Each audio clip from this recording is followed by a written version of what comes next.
So as is usual, making the bowl round, and I always start at the corner. Might as well. I used to make the surfaces flat on either side to start off with, but I thought that's a waste of time. Just go straight into the corner and get the shape created.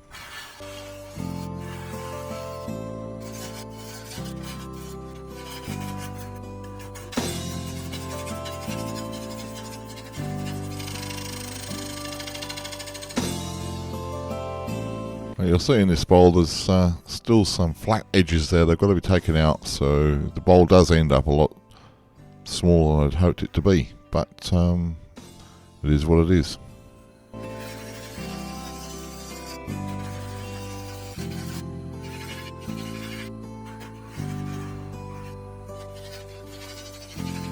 On this particular bowl I'm going to make the foot convex stand off.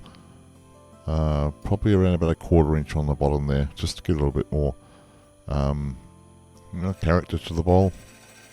Using the dividers here to mark out the foot size within the bowl foot.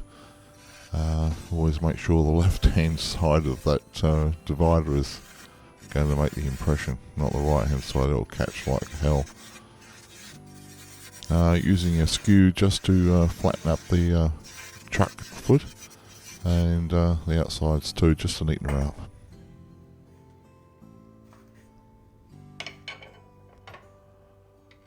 Was a considerable tear out on this particular piece. Ended up having to sand out a lot more than I normally do, only because of the bowl gouge really wasn't cutting through that for some reason or other. Sometimes you do get pieces of wood like this, nothing to worry about. Do as close as you can on with the bowl gouge cuts and just leave the final bits for sanding. Even if you stop the bowl entirely and just sand in the spots that really need touching up.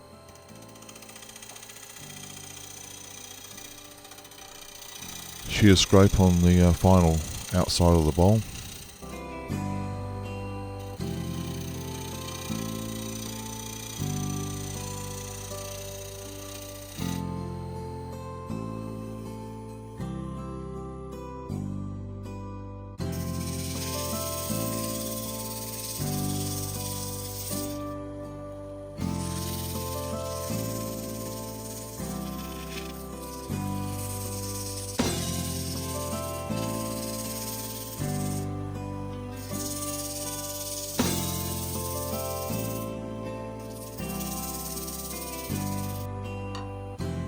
Okay, so this is the start of the texturing on the outside of the bowl using the Simon Hope Mini texturing tools, and I'm using it straight on.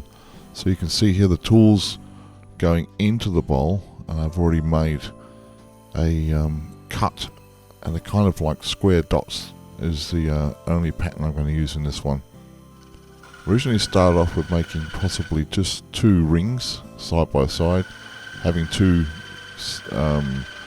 features side by side. You don't have to worry about the spacing. The spacing wasn't to my taste, and I put through 3, and I end up having 6, so 2 sets of 3, as you can see here. But keeping this texturing tool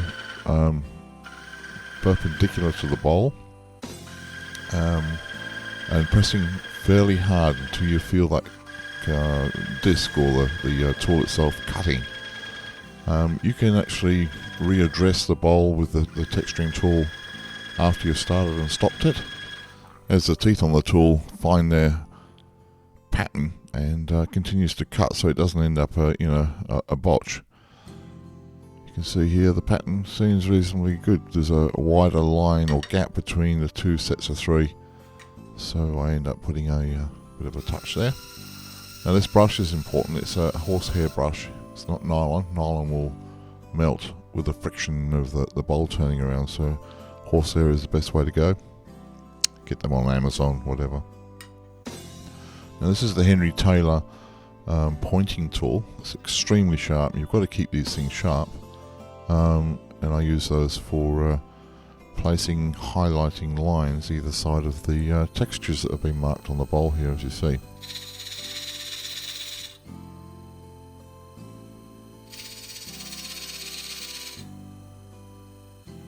No need to push it in too deep. but it does highlight those patterns very nicely.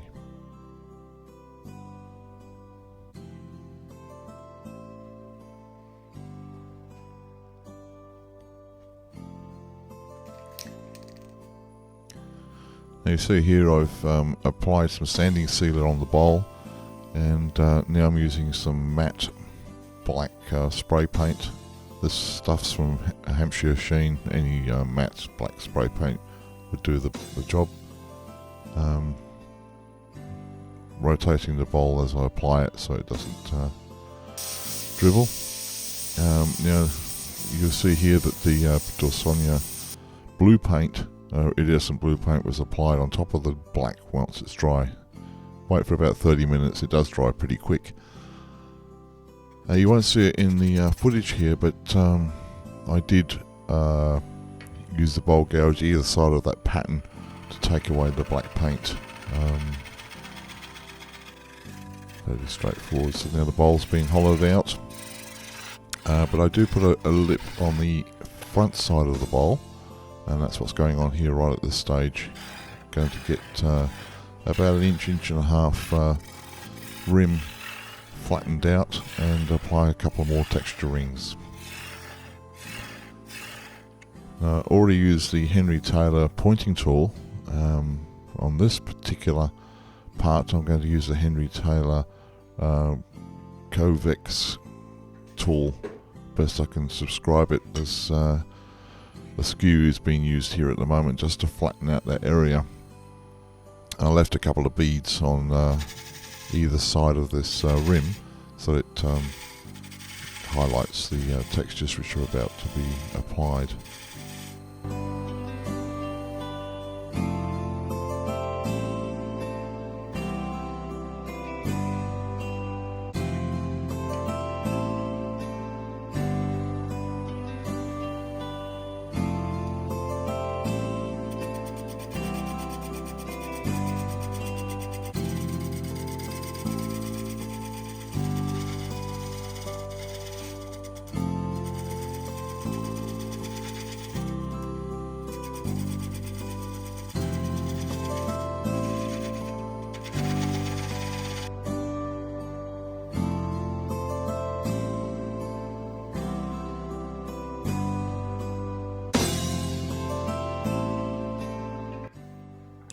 Here you see the Henry Taylor convex channel gouge. I guess it's just an oblique face on the end of a very small tool. It's extremely sharp, and you've got to keep these pointing tools very, very sharp, otherwise they'll catch. You can see here the wood's been cut extremely finely and very smoothly. Hardly any tear out.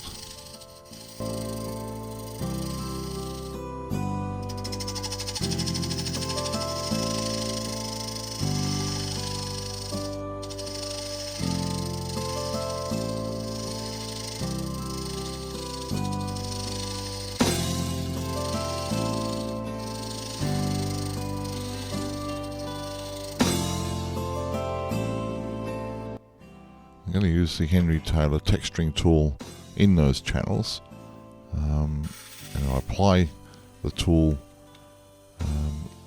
at a 45-degree angle so that the tool bit, which is a rotary bit normally used in Dremels, etc. It's not the tip of the bit that does the cutting, it's the side, so you've got to get it onto like a 45-degree angle and push fairly hard into the wood. It won't cut by itself, you've got to force it to make that channel and the texture. So you end up with, in this particular case, 2 channels, and each one is embedded with the texture of the tool. Again here, if you want to go deeper, you can always reapply it against the face of the cut. They will find their way into the channel, not overcut themselves into a bit of a botch. So don't be afraid of refacing it if you're not satisfied with the cut. Just a bit of sandpaper and the horsehair brush just to get rid of any fibres.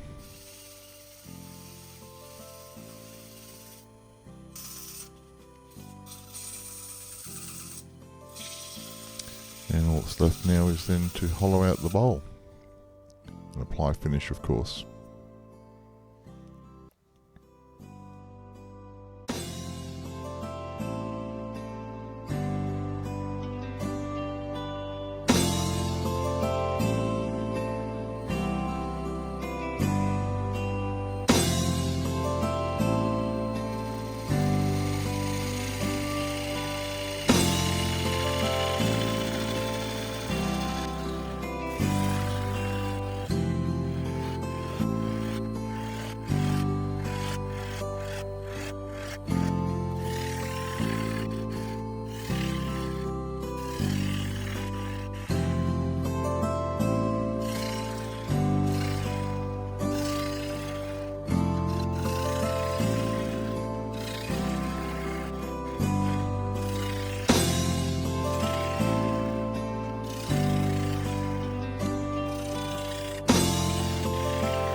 Using the 1.5" bowl scraper to apply the final surface, and then I'll use the axe paste, axe polish, and finally a friction polish on all surfaces of the bowl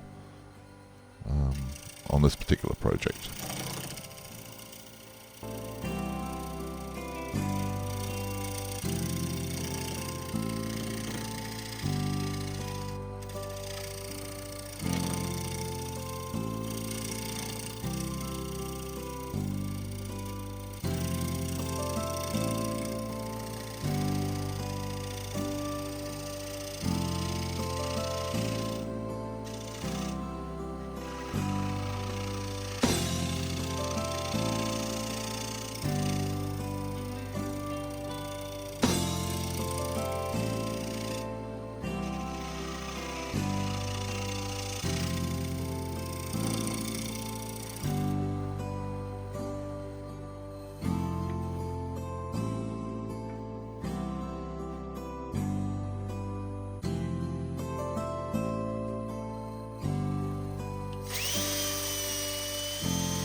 If I haven't said it before, I will say it now, that using the Mylar friction polish as the final finish coat, you've got to keep in mind that to apply it, as you see now, with just a shop paper towel, around about 300 or 400 RPM, just to get it evenly coated.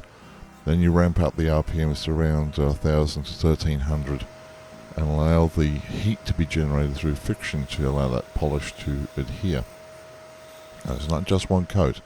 Minimum 3, I sometimes go to as much as 10, depends what sort of polish or gloss finish is required. So you can see here the bowl's been turned around, it is on the vacuum chuck. I'm going to apply one more texture design on the bottom of the bowl just to match the top lip and the rim.